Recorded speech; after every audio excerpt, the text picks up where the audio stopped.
It was 2021 when Margaret Sullivan's life, just turned 67, fell apart in a way she never imagined. Widowed after 43 years of marriage to Robert, she had always lived in the background, silently maintaining the household routine. While he was admired as a respectable man in the community and his daughter Victoria shone at social receptions alongside her banker husband, Margaret was the shadow who kept everything in order without receiving applause. Robert's sudden death, caused by a sudden heart attack, left her devastated. But she believed that at least she would retain the refuge of the home they had built together. What she didn't suspect was that in a matter of days, that only support would be ripped away with heartbreaking coldness. Victoria appeared with sweet but calculated words, smiles that were more reminiscent of a corporate gesture than a filial embrace. She promised she would take care of everything, that she wouldn't allow her to be left helpless. However, the supposed concern hit a cruel verdict. She asserted that the will left Margaret nothing, that the house and assets were now in her name, and that the most sensible thing to do was to accept reality. Reeling from grief and powerless to question, Margaret let herself be led. In less than a week, she was driven, almost like an awkward object, to a cheap roadside motel. Between damp-stained walls and the constant hum of a broken air conditioner, she realized she wasn't alone in Robert's death, but in the face of her own daughter's relentless betrayal. In that gloomy room, where the rough sheets scraped her skin and the silence was interrupted only by arguments between strangers in the hallway, Margaret began to mentally review every detail of her life with Robert. She remembered how he had always been meticulous with paperwork, obsessive about accounts and contracts, someone who left no stone unturned even in the most trivial matters. Was it really possible that that man had allowed her to be left with nothing? Doubt settled in her chest like a dagger, and with it was born the first spark of distrust toward Victoria's version of events. That spark, almost imperceptible, was the beginning of a force that Margaret believed was extinguished within herself. With trembling hands, she searched her purse for a number she'd avoided dialing for days. The family lawyers. The voice on the other end of the line was clear and direct, a far cry from Victoria's web of lies. "Mrs. Sullivan, there's something wrong here," he said after reviewing the will.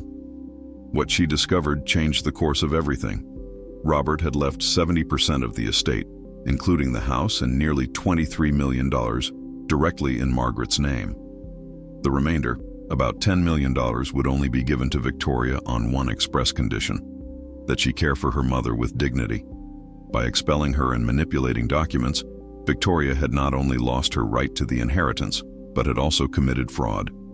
The news hit Margaret like a bolt from the blue.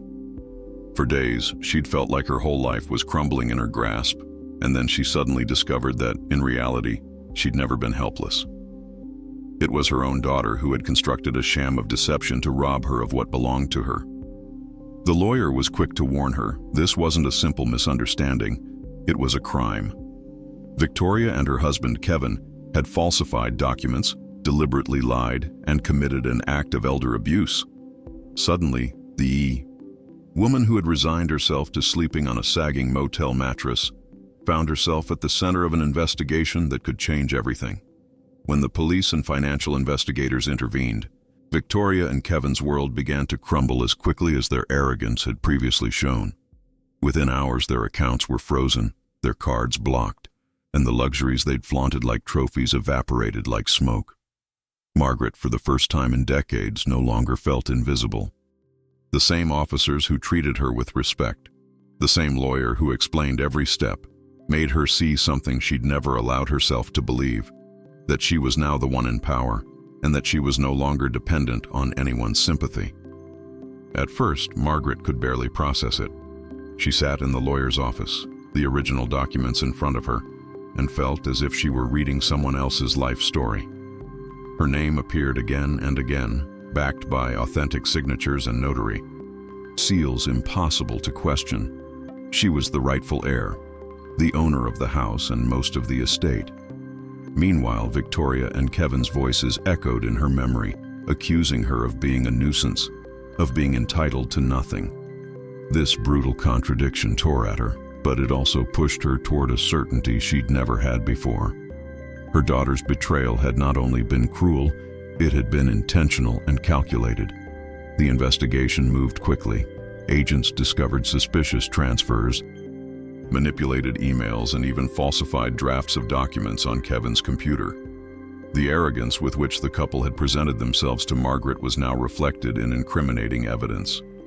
It was painful for her to see her daughter's face in the middle of a police file, but at the same time, she felt that justice was restoring a balance that had been stolen from her. What had begun as a devastating humiliation in a cheap motel was turning into an opportunity to regain her dignity, which had been buried for years under silence and complacency. Just when everything seemed to be heading toward a resolution, an unexpected truth emerged that shook Margaret even more profoundly. Strange transactions appeared in Robert's financial records, accounts linked to international transfers and ties to shell companies. For hours, she believed the man she had loved for more than 4 decades had led a double life, involved in money laundering and dealing with criminal families. The emotional blow was devastating. She felt the ground beneath her feet once again crumble, her image as an exemplary husband and responsible father crumbling before her eyes. But the truth was much more complex. Shortly after, an FBI agent appeared before her with a file marked confidential. There, they explained what no one in the family knew. Robert had worked for more than 12 years as an undercover informant, helping to dismantle organized crime networks. The funds that appeared suspicious were not illicit, but rather legal compensation and settlements supervised by the agency. Margaret, through tears, understood that the man had silently shouldered a dangerous mission, hiding the truth even from her, to protect her. The $33 million fortune was not the result of corruption, but of sacrifice. The revelation completely changed the way Margaret remembered Robert. She no longer saw him solely as the distant husband who spent long nights out with excuses of unfinished work, but as someone who had silently risked his life to keep his family safe. That mixture of pride and pain settled in her chest like a fire that was hard to extinguish. On the one hand, she felt rage for having been deceived for so long. On the other, she felt immense gratitude because that man, even in death, had left her not only financial security, but also a truth that dignified her. Meanwhile, Victoria and Kevin, far from giving up, tried to regain ground. With desperate calls and emotionally manipulative messages, they tried to convince Margaret that everything could be resolved with the family. They even went so far as to propose illegal arrangements, appealing to her supposed emotional fragility. But Margaret was no longer the fearful woman they had abandoned in a motel. With the support of the FBI, she agreed to carry a recording device and gathered compelling evidence of the extortion attempts. That decision, which filled her with nerves, marked the point at which she ceased to be a victim and became the protagonist of her own story. On the day of the recording, Margaret felt her hands sweat as she held the small device hidden under her blouse. She had spent entire nights rehearsing in front of the mirror, practicing neutral responses that wouldn't betray her fear. When Victoria and Kevin arrived, dressed with their usual arrogant elegance, she greeted them with a calm she hadn't felt before. She heard them offer her a quick exit in exchange for signing forged documents, saw their smiles stretched like cracked masks, and recorded every word without hesitation. At that moment, she realized that her fragility was also her greatest asset. No one suspected that the same docile woman she'd always been could stand up to them with such firmness. The evidence was devastating.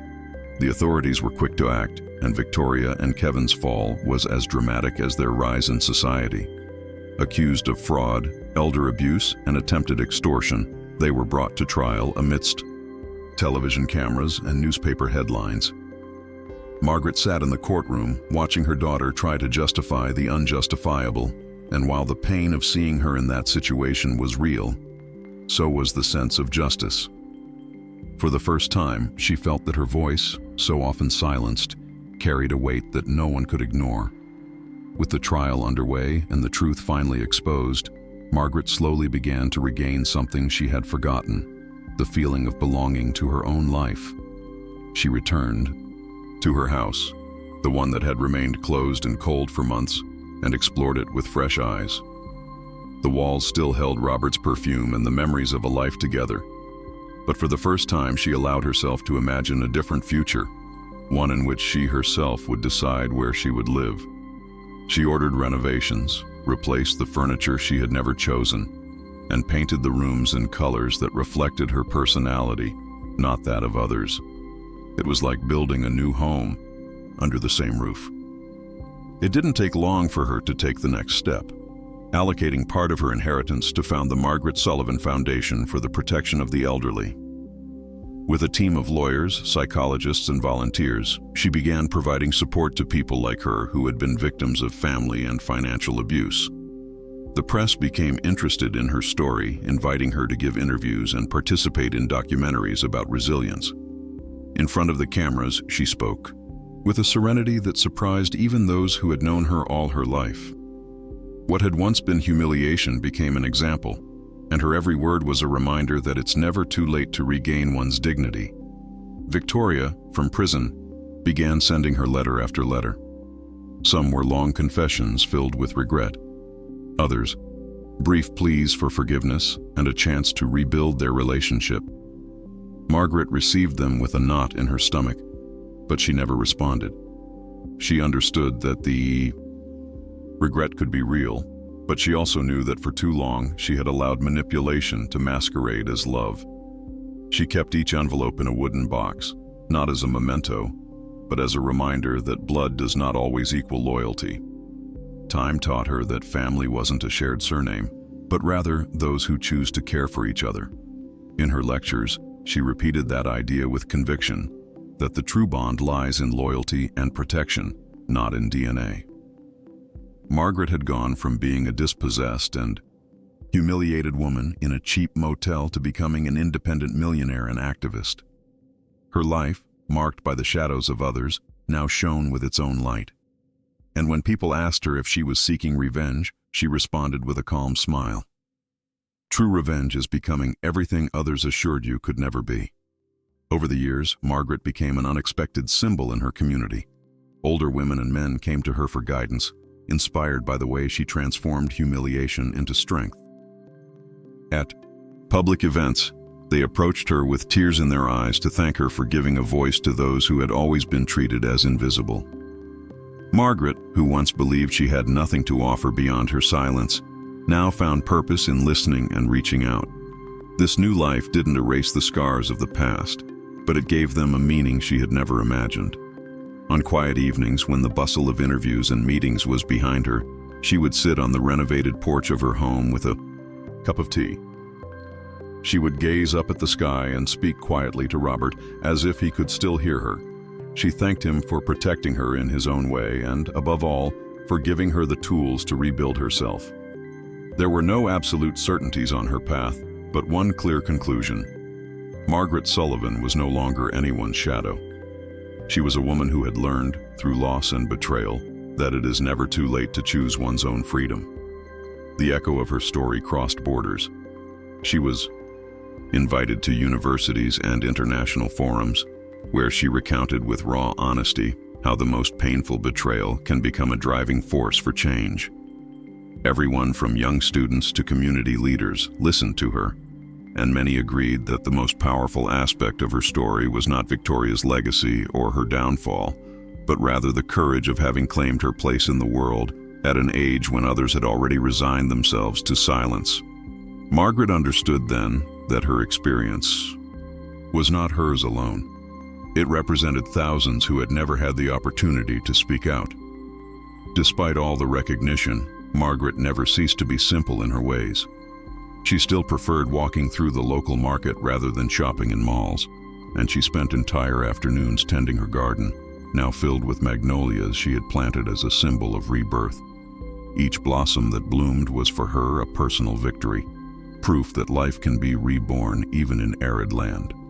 Looking back, she no longer saw only losses, but a journey filled with trials that had led her to this point. And although she knew Victoria's letters would continue to arrive, she had made an unwavering decision. Her future would be written solely in her own ink. As time passed, Margaret understood that true justice lay not only in seeing Victoria and Kevin behind bars, but in regaining the ability to make decisions for herself. She became a mentor to other women who had been marginalized within their own families, and each story she heard reinforced the certainty that her struggle had not been in vain. She no longer needed external validation or belated apologies. What she had built with her own hands and decisions was stronger than any inheritance. Her life, once defined by the expectations of others, now bore her signature in every detail. From the colorful walls of her home to the foundation that helped protect the most vulnerable, everything spoke of the woman she had become. Margaret Sullivan was no longer the fragile widow or the bereft mother. She was living testimony that even in the darkest chapters, a spark of hope can ignite. And so, with serenity and firmness, she chose her own closure. Not to take revenge on those who betrayed her, but to honor every day the miracle of having rebuilt herself. One Saturday afternoon, when the trial had already faded into the headlines, Margaret decided to return to the motel where she'd been left the first time. She recognized the smell of bleach, mixed with stale fried food from the bar next door, the metallic doorbell that jingled every time the door opened, and the counter marked with the marks of a half-smoked cigarette. The receptionist wore a horseshoe pendant and scarlet-polished fingernails. She didn't ask anything when Margaret prepaid for 7 nights with the instruction to assign them to whoever arrives today with no place to go. In the room, she left behind the mirror a sheet with free legal aid numbers, a list of shelters, and the phone number for her foundation, written freehand in black marker that bled slightly onto the paper. "You are not alone. Call." Before leaving, she placed a magnolia cutting in a glass jar by the broken window. It wasn't an ornament, it was a promise that even stale air could learn to smell new. The foundation's first open house was an imperfect but honest choreography. Wobbly folding chairs, thermoses of cinnamon-laced coffee, trays of overly sweet cookies, and a flip chart on which someone had written "dignity" in crooked capital letters.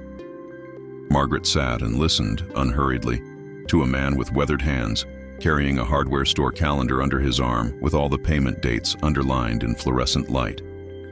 To a woman with a yellow bruise on her forearm, oddly shaped like a map. To a couple speaking in whispers for fear that a nephew would take their house.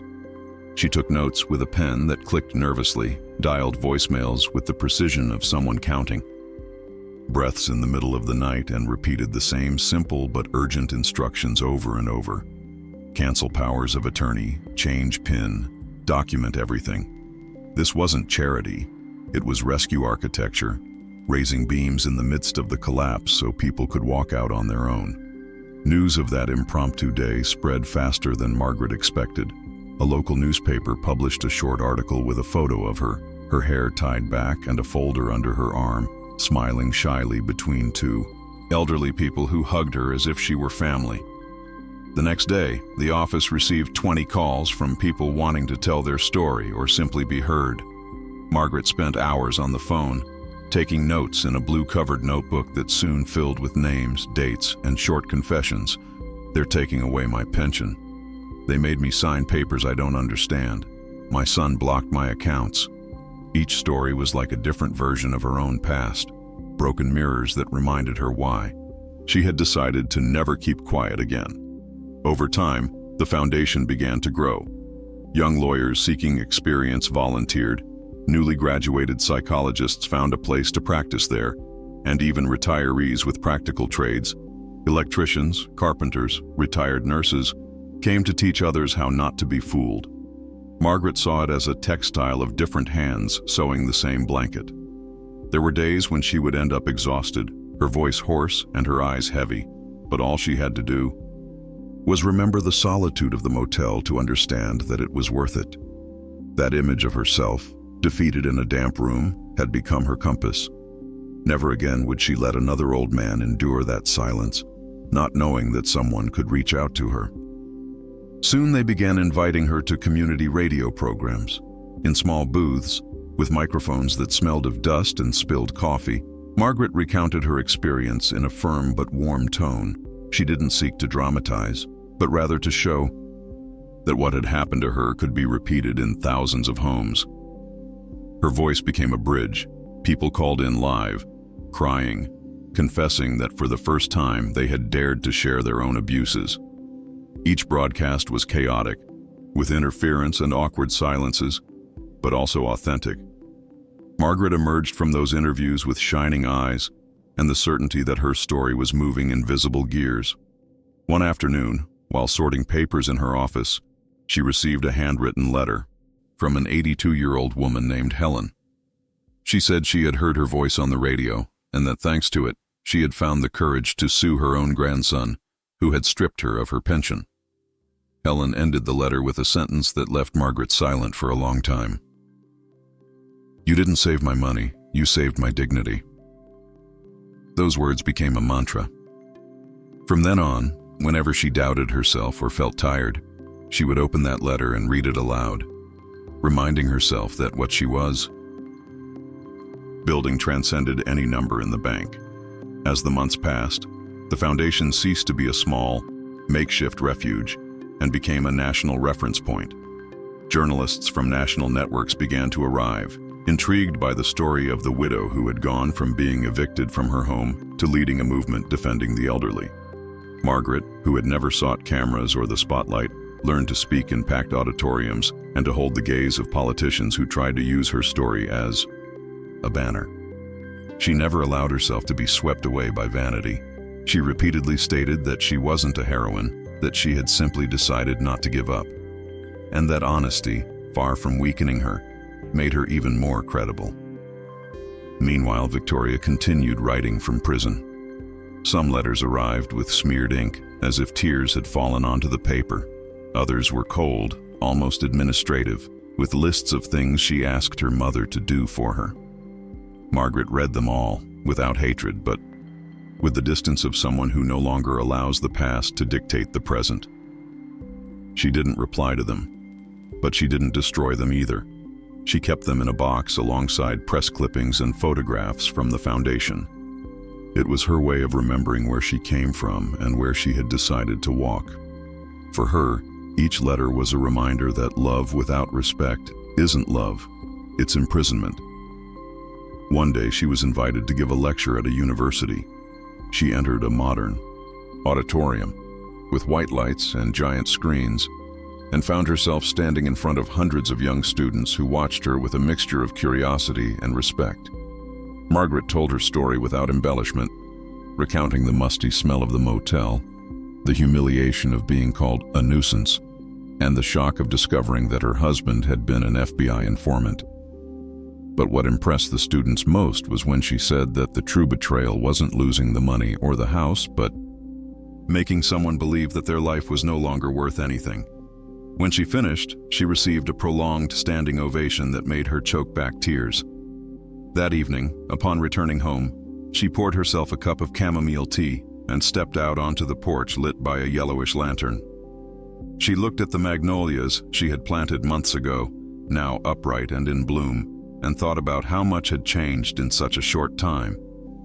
In the silence, she remembered Robert, Victoria, the motel, the lawyer, and every person she had met along the way. All of it was part of the same hard and complex plot that had brought her to the present. For the first time in decades, she felt at peace with herself. And she knew with certainty that no matter what came next, Margaret Sullivan would never again be invisible. Over time, Margaret's image began to appear in national campaigns for elder rights. Her serene but firm face was printed on posters with phrases like, "Dignity has no age." She herself was surprised to see how her story, which at first seemed like just a personal wound, became an emblem for thousands. She embraced these spaces not to gain prominence, but because she knew that every minute of visibility could save someone from the silence that had so marked her. The voice she had previously not used, even in her own home, now resonated in congresses and parliamentary chambers. Even so, she never lost the habit of returning to simpler places. Once a month, she discreetly visited the same motel where her ordeal had begun, leaving envelopes of anonymous money to cover the nights of those who arrived without resources. The receptionist no longer asked anything.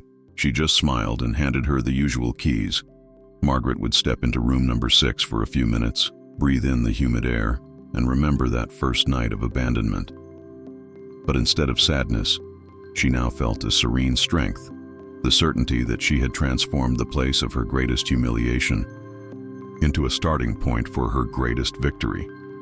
One autumn afternoon, while walking through a park where leaves crunched beneath her shoes, Margaret stopped to watch a group of children playing around a fountain. She listened to their laughter and, for a moment, allowed herself to imagine what her life would have been like if Victoria had chosen caring over betrayal.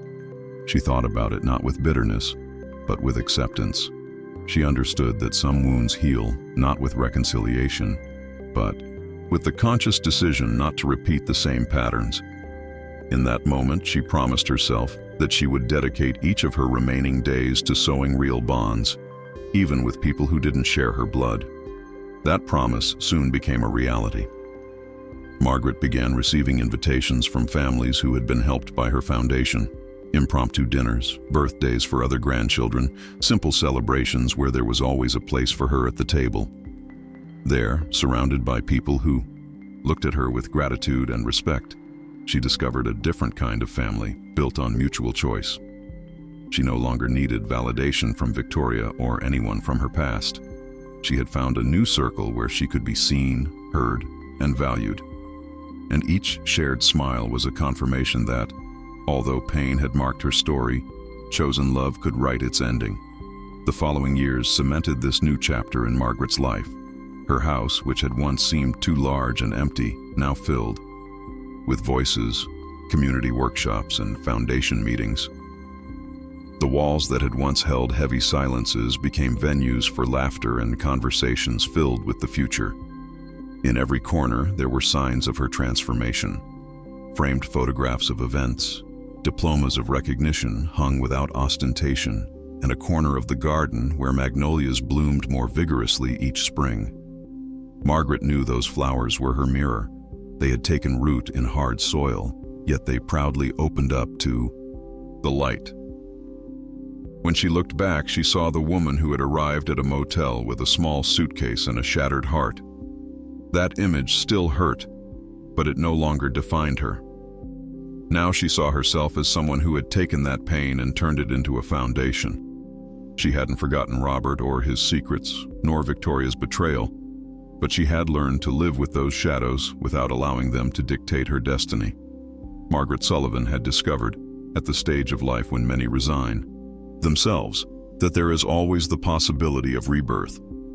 And with that certainty, she closed her story not with a full stop, but with an open path toward everything that was yet to come. To consolidate the progress, Margaret implemented a rapid response protocol, a phone line that rang on 3 desks at once, an emergency form that could be completed in 5 minutes, and a map of trusted allies taped to the wall with colored pushpins. One Tuesday night, that line saved Don Ernesto, a retired teacher whom a nephew had brought to sign a sale of his house for safety. In less than 2 hours, a volunteer lawyer arrived with a notary friend. The coercion was documented with photographs of the bruise on his wrist, and an injunction was filed before dawn. Don Ernesto arrived at the office with a broken picture frame inside a grocery bag. They taped it over the new glass, and he said, with a shy smile, that he never thought his name would appear as owner again. Margaret understood that these small repairs, the fixed frame, the restored deed, were the material way to mend a tattered dignity. Growth also brought resistance.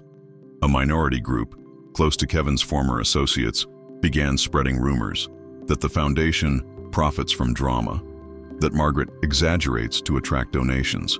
She decided not to respond with press releases, but with open audits. She published quarterly financial statements, listed every expense, from coffee to legal advice, and organized workshops where anyone could review anonymized files and ask questions. At one of these workshops, a skeptical journalist showed up with a notebook full of questions. He left with a folder of data and a handshake. Weeks later, she published an article titled "Transparency That Discomforts." For Margaret, it wasn't a public victory, but a personal reminder. The truth needs the lights on and the doors open. That night, as she closed the office, she checked the lock and the corkboard for the umpteenth time, not out of fear, but out of the old habit of someone who has learned to take care of what belongs to her. On the eve of her 70th birthday, Margaret organized a simple gathering in her garden. There were no prepared speeches or ostentatious tables, just lights strung between the trees, soft music, and the presence of dozens of people who had once stopped by the foundation seeking help. Many brought small handmade gifts: a knitted scarf, a notebook bound with recycled cardboard, a framed photograph. Margaret received them as if they were treasures. Looking around, she understood that this circle of affection was the family she had chosen, built not out of obligation, but out of loyalty and mutual care. At the end of the evening, she stood alone under the starry sky, holding a cup of tea. She thought of Robert, of the daughter she had lost, of the damp motel where it all began. She also thought of the blooming magnolias and Helen's voice thanking her for restoring her dignity. And she understood that her story wasn't just one of loss or betrayal, but of rebirth. With a profound calm, she smiled and silently told herself that, although no one can erase the scars of the past, one can always choose what to do with them.